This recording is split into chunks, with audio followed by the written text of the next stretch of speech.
এই গরমে বানিয়ে নিন পুরনো দিনের হারিয়ে যাওয়া একটি রান্না। একদম কম তেল মশলায় তৈরি, পেট এবং শরীর দুটোই ঠান্ডা থাকবে, খেতে অসাধারণ হয় গরম গরম ভাতের সঙ্গে।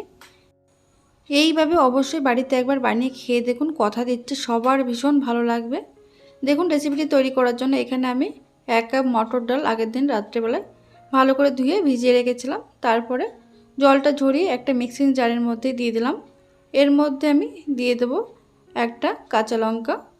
এবার জল ছাড়াই কিন্তু এটা বেটে নিতে হবে। দেখুন জল ছাড়াই বেটে নিয়েছি, এবার বাটির মধ্যে ঢেলে নিচ্ছি। আপনারা চাইলে শিলেও বেটে নিতে পারেন। এবার দেখুন এই ডাল বাটার মধ্যে দিয়ে দিলাম আমি স্বাদ মতো নুন, দিয়ে দিচ্ছি সামান্য পরিমাণে জোয়ান, আর দিয়ে দিচ্ছি এর মধ্যে সামান্য পরিমাণে হিং। হিংয়ের গন্ধ যদি আপনারা পছন্দ করেন তবেই এর মধ্যে হিং দেবেন। এবার সমস্ত কিছু খুব ভালো করে মিশিয়ে নিচ্ছি। এই ডাল বাটা 2 থেকে 3 মিনিট সময় ধরে ফেটিয়ে নিতে হবে। এটা যত ভালোভাবে ফেটানো হবে ততই কিন্তু বড়াগুলো সফট হবে। আর এটা আমি ডুবো তেলে ভাজবো না, মাত্র 1 চামচ তেলে বড়াগুলো ভেজে নেব। দেখুন 2 থেকে 3 মিনিট ফেটিয়ে নেওয়ার পর কালারটা কিন্তু চেঞ্জ হয়ে গেছে, একটু সাদাটে চলে এসছে। এটা সাইডে রেখে দেওয়ার পর একটা আমি মশলা রেডি করে নিচ্ছি। একটা বাটির মধ্যে দিয়ে দিলাম 2 চামচ চীনাবাদাম, তারপরে দিয়ে দিচ্ছি দেখুন 2 চামচ সাদা তিল, আর দিয়ে দেবো এর মধ্যে 1 চামচ পোস্ত।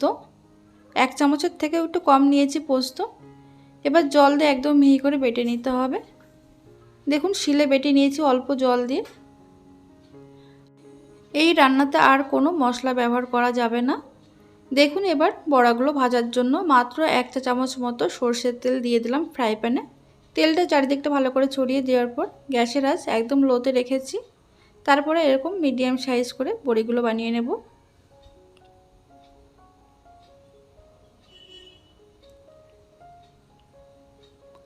মাত্র 1 চামচ তেলে বড়িগুলো কীভাবে ভাজবেন সেটা আজকে আপনাদের সঙ্গে শেয়ার করছি। দেখুন এখানে ফ্রাই প্যানে বড়িগুলো দিয়ে দেওয়ার পর গ্যাসের আঁচ লোতে রেখে ঢাকা দিয়ে 1 মিনিট রেখে দেবো। এইভাবে 1 মিনিট পর দেখা যাবে উপরে ডালের বড়াগুলো একটু শক্ত হয়ে গেছে। এবার দেখুন এর মধ্যে দিয়ে দিলাম আমি 1 চামচ জল দিয়ে সঙ্গে সঙ্গে আবারও ঢাকা দিয়ে রেখে দেবো আরও 1 মিনিট। এতে করে খুব সুন্দর সফট হবে আর বেশ সিদ্ধও হয়ে যাবে। দেখুন একদম শক্ত হয়ে গেছে। এই বড়িগুলো একদম নরম নেই, বেশ সুন্দর শক্ত হয়ে গেছে। শক্ত হলো ঠান্ডা হওয়ার পর দেখবেন একদম সফট হয়ে গেছে। এবার এইগুলোকে একটু নাড়াচাড়া করে নেব, নাড়াচাড়া করে নামিয়ে নেব। এইভাবে বাকি বড়াগুলো ভেজে নিতে হবে। এবার রান্নার জন্য আমি 1 চামচ তেল দিয়ে দিলাম, সরষের তেল। তেল ভালোভাবে গরম হয়ে যাওয়ার পর ফোড়নে দিচ্ছি 1/2 চা চামচ মতো কালো জিরে। তারপরে দিয়ে দেবো এর মধ্যে চেরা কাঁচা লঙ্কা 3টে।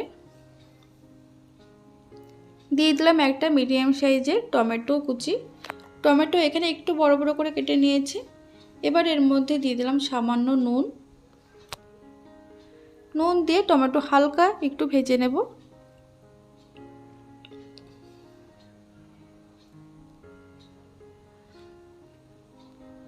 আর দেখুন এটা ঠান্ডা হয়ে যাওয়ার পর কত সুন্দর সফট হয়েছে। এবার ভেজে রাখা বড়াগুলো এর মধ্যে দিয়ে দেব, দিয়ে এই মশলার সঙ্গে খুব ভালো করে মিশিয়ে নিতে হবে। 30 থেকে 40 সেকেন্ড একটু নাড়াচাড়া করে মিশিয়ে নেওয়ার পর যে মশলাটা আমরা বেটে রেখেছিলাম সেটা এর মধ্যে দিয়ে দিচ্ছি। বাদাম, পোস্ত আর সাদা তিল একসঙ্গে যেটা বেটে নিয়েছিলাম সেটা দিয়ে খুব ভালো করে মিশিয়ে নেব।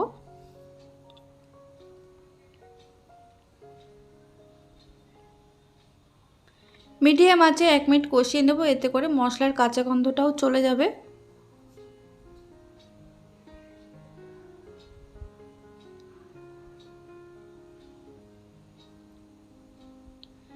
এবার রান্না হতে খুব একটা বেশি সময় লাগবে না, একদম কম সময়ের মধ্যে এটা তৈরিও হয়ে যায়।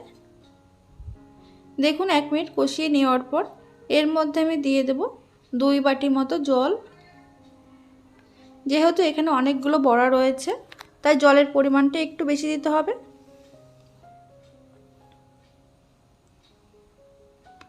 2 বাটি জল দিয়ে খুব ভালো করে মিশিয়ে নেওয়ার পর এবার দিয়ে দিচ্ছি স্বাদ মতো নুন, দিয়ে দেবো হাফ চা চামচ মতো চিনি। তবে নুন মিষ্টি আপনারা আপনাদের স্বাদ অনুযায়ী কম বা বেশি করতে পারেন। নুন মিষ্টি দিয়ে হালকা হাতে নাড়াচাড়া করে নেব। তারপরে গ্যাসের আঁচ লো টু মিডিয়ামে রেখে 1 মিনিট ফুটিয়ে নিতে হবে। 1 মিনিট পর ঢাকনাটা খুলে নিয়েছি। এবার দেখুন উপর থেকে দিয়ে দিচ্ছি কাঁচা লঙ্কা কুচি, এতে করে ফ্লেভারটা ভীষণ ভালো হবে। কাঁচা লঙ্কা কুচি দিয়ে হালকা হাতে একটু মিশিয়ে দিতে হবে। মিশিয়ে নিয়ে আরও 1 থেকে 1.5 মিনিট আমি ফুটিয়ে নেব লো টু মিডিয়াম আঁচে। দেখুন 1.5 মিনিট পর ঢাকনাটা খুলে নিয়েছি। এখানে গ্রেভি অনেকটাই টেনে এসেছে। এবার সবশেষে দিয়ে দিতে হবে 1 চামচ কাঁচা সর্ষের তেল। তেল দিয়ে হালকা হাতে এরকম মিশিয়ে নেওয়ার পর গ্যাস অফ করে দিলে একদম রেডি হয়ে যাবে দারুণ স্বাদের এই রেসিপি।